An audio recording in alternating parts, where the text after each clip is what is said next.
The year 1979. El Salvador was engulfed in a civil war that began with a confrontation between the government and leftist guerrillas. The constant struggle, of course, affected not only the two sides of the conflict but also put pressure on ordinary Salvadorans. Murder, violence and helplessness forced them to pack their bags and look for a better life.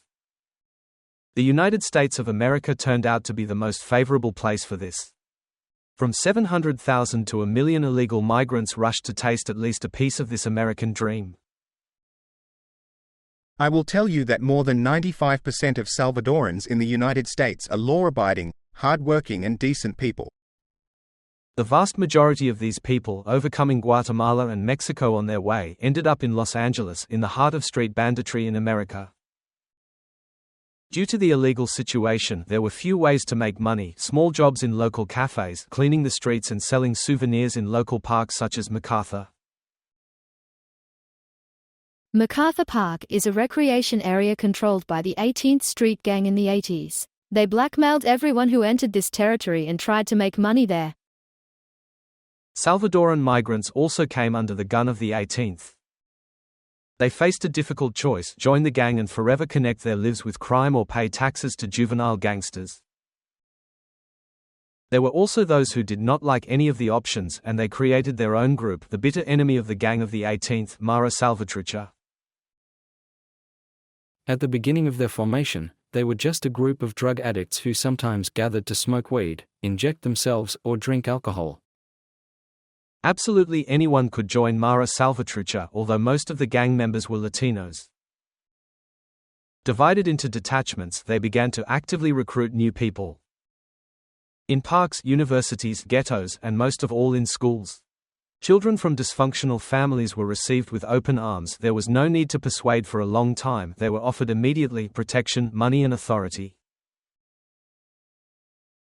They, walking around different areas, ask people, and get any information about the individuals they are targeting. Gradually replenishing its ranks with children, migrants from Central America and drug addicts from the road, the gang began to crush all possible ways to make money. They stole cars, knocked money off small traders, sold crack, cocaine, heroin and marijuana on a small scale. They began to knock down taxes from those who enter their territories. In addition, they made money by helping illegal immigrants move to the States. And all this happened in parallel with the war against the 18ths. It doesn't matter what area you are in, shots were heard everywhere. Every night someone was killed. Mara Salvatrucha was formed under constant pressure and violence from other gangs, and therefore adopted a corresponding method: terror. Their methods of murder were simply brutal. They cut off heads, cut off hands, kicked, tortured, cut off genitals and fed it all to hungry dogs. Their way of life is indicated by their call: Mata viola controla, kill, rape, conquer. One of the principles that guides the members of Mara Salvatrucha. Expressions of this kind replace the anthem for gang members. These methods instilled fear in both citizens and local bandits. Young members from the group simply dreamed of becoming part of Mara Salvatrucha. The group grew so much that it simply absorbed smaller gangs than itself. Their number and rapid growth allowed them to move to different states of America and open their branches there. These are called cliques. They were opened in favorable places where legislation was weak and economic growth was visible. The gangs were as authoritative, and in some places more violent, than the Los Angeles head office. Anyone can shoot someone. It's simple, because it's a distance, but slaughtering is completely different. It's already personal. In this way, the striker demonstrates his supremacy. Each such branch had its own small army and weapons. They engaged in drug trafficking, receiving assistance and advice from the Mexican Sinaloa cartel. Each new clique is, in fact, a growing monster that works autonomously and exclusively on its territory. At the top is the boss, the head of the branch. Below him the shotler is the boss's confidant. He is also the deputy. His duties include supervising lieutenants, commanders of ordinary bandits, who are called soldiers. Branch heads meet with other managers. They resolve financial and tactical issues there. To join Mara Salvatrucha, one must undergo an initiation. If the candidate for admission is a guy, then he is beaten with his hands and feet for 13 seconds without the right to fight back.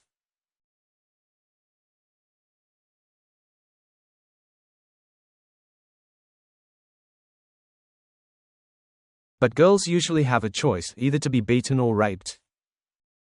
After such initiation, the recruit moves on to the next stage, murder. Police officers or members of enemy gangs are usually killed. During the dedication, you want to prove how cool, indomitable, cruel and strong you are. People love to talk. He was raised by a single parent, lacking a father figure, which led him to become like them. No, you know what you're doing. Like every gang, Mara Salvatrucha has its own characteristics, such as tattoos, although they are more like prison tattoos. By the way, prisons are just universities for aspiring gangsters. There they gain criminal knowledge about how gangs work. So, as for tattoos, each symbol has its own meaning. Among the most popular is a goat with devil's horns in the form of the letter M. And to indicate belonging to a gang, they tattoo MS-13. Almost every gangster Mara Salvatrucha has such a tattoo. For an attempt by a member to get a tattoo with gang symbols, the punishment is only death. Tattoos are the signs they show us. This is their business card, and they are proud to be able to display it everywhere. When members of the group get a tattoo around the neck, it means that the gang member brutally beats someone to death. And, for example, such a micro-tattoo MS and a triangle symbolize the three paths of these bandits: hospital, prison and death. Numbers given represent the state's area code. For example, 231 are gangsters from Los Angeles, 212 are from New York. A teardrop tattoo near the eye has two meanings. The first symbolizes the murder for the sake of the gang and the second the loss of a loved one from Mara Salvatrucha.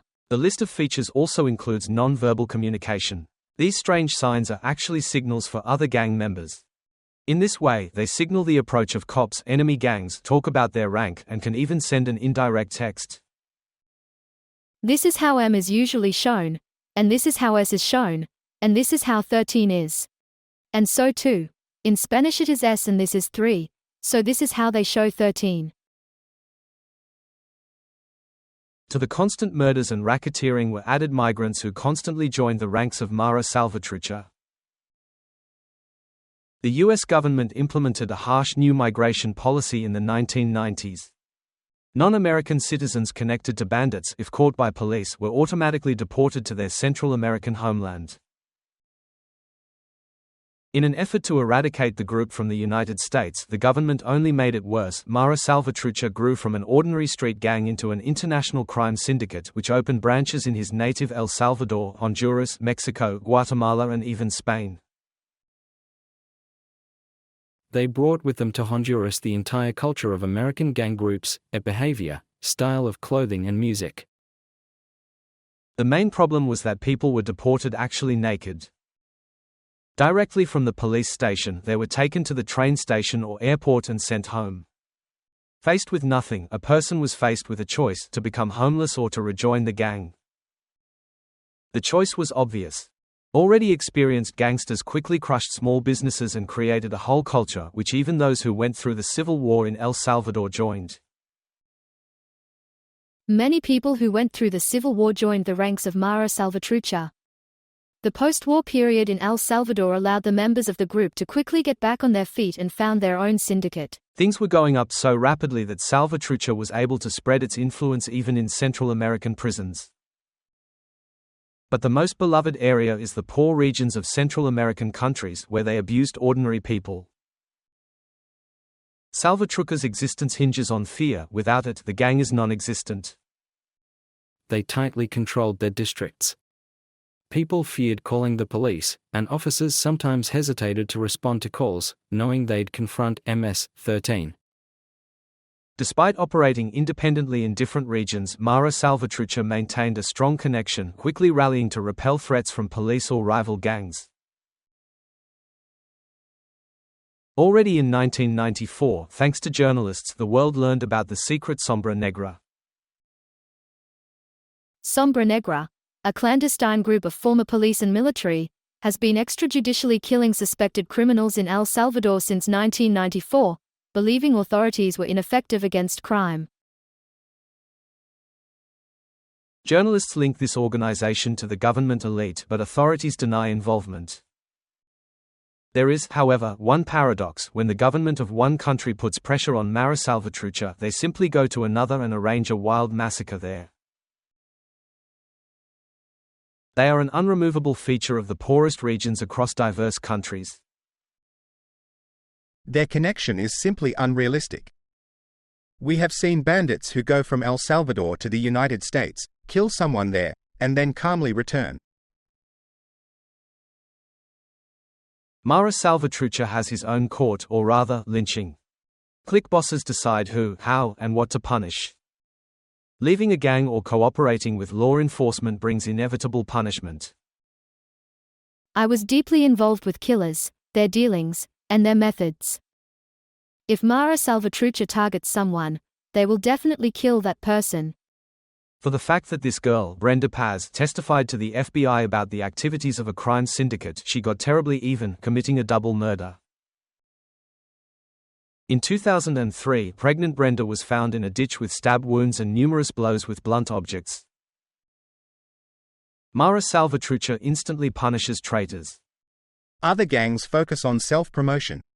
It is important for them to be recognized. We are only interested in how much territory we can keep under control and how many people can bring us income. Gaining control and defending territories is Mara Salvatrucha's posthumous duty. Their operational areas are marked with graffiti. Usually these are MS-13 inscriptions, but sometimes they add different symbols to this. This is already a warning for enemies or a message for one's own. If it does not occur to someone that it is forbidden to walk in our territories, then we will explain. It is unlikely that you will want to return if you know that your whole family will be slaughtered. The machete does its job well. 2 swings. And that's it, neither you nor your family. In 2004, the Salvadoran government introduced the death penalty for gang members following numerous reports of massacres.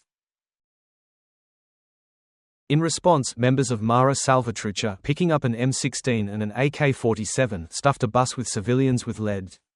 28 people became victims. Women, the elderly and even children were hit by bullets. They used 2 cars to stop the bus. Using automatic weapons, they first shot the driver and then sprayed the bus itself with gunfire. In all countries, wherever they are, the legislation tries to clamp down on their activities as strictly as possible.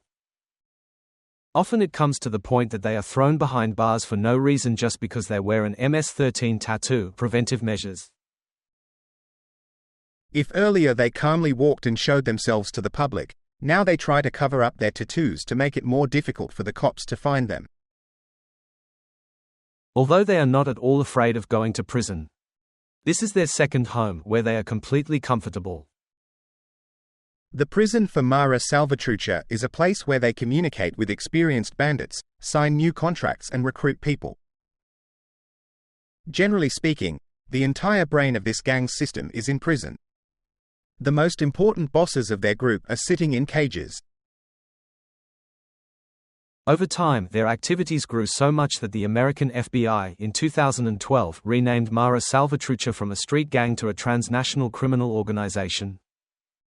Such tactics made it possible to involve not only individual units of American law enforcement agencies in investigations, but also to cooperate with other structures of foreign countries. Moreover, it made it possible to freeze the gang's assets. Accordingly, it has become much more difficult to transfer laundered money from the United States to Central America. Mara Salvatrucha operates in at least 42 states and the District of Columbia and has about 10,000 members nationwide. The greatest threat of collision with them is in the western and northeastern parts of America.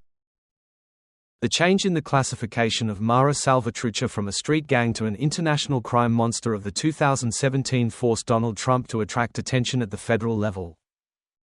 We are going to exterminate these animals with MS-13 along with other gangs, but we will place the greatest emphasis on MS-13. These cruel bastards don't just shoot people, it's too easy a death, they cut them. Once I watched an interview with an animal from this gang, and he told me what methods they use to do it. One of Trump's methods is deportation, but members of the crime syndicate are not afraid of this at all. And immediately after his words, the answer came. Members of Mara Salvatrucha near the White House played back on the woman. She received 100 stab wounds, cut off her head and cut out her heart. We absolutely don't care what this fucking president is talking about. He will send 5 members of our gang to Honduras, then 15 more will meet in his America. Both Mara Salvatrucha and American law enforcement utilize this principle today. Some are expelled while others arrive. Everything is based on such a criminal balance. Dozens of them are caught and put behind bars. The situation, logically, does not improve because for people like Mara Salvatrucha, prison is not a punishment but an opportunity for further development and the creation of new cliques.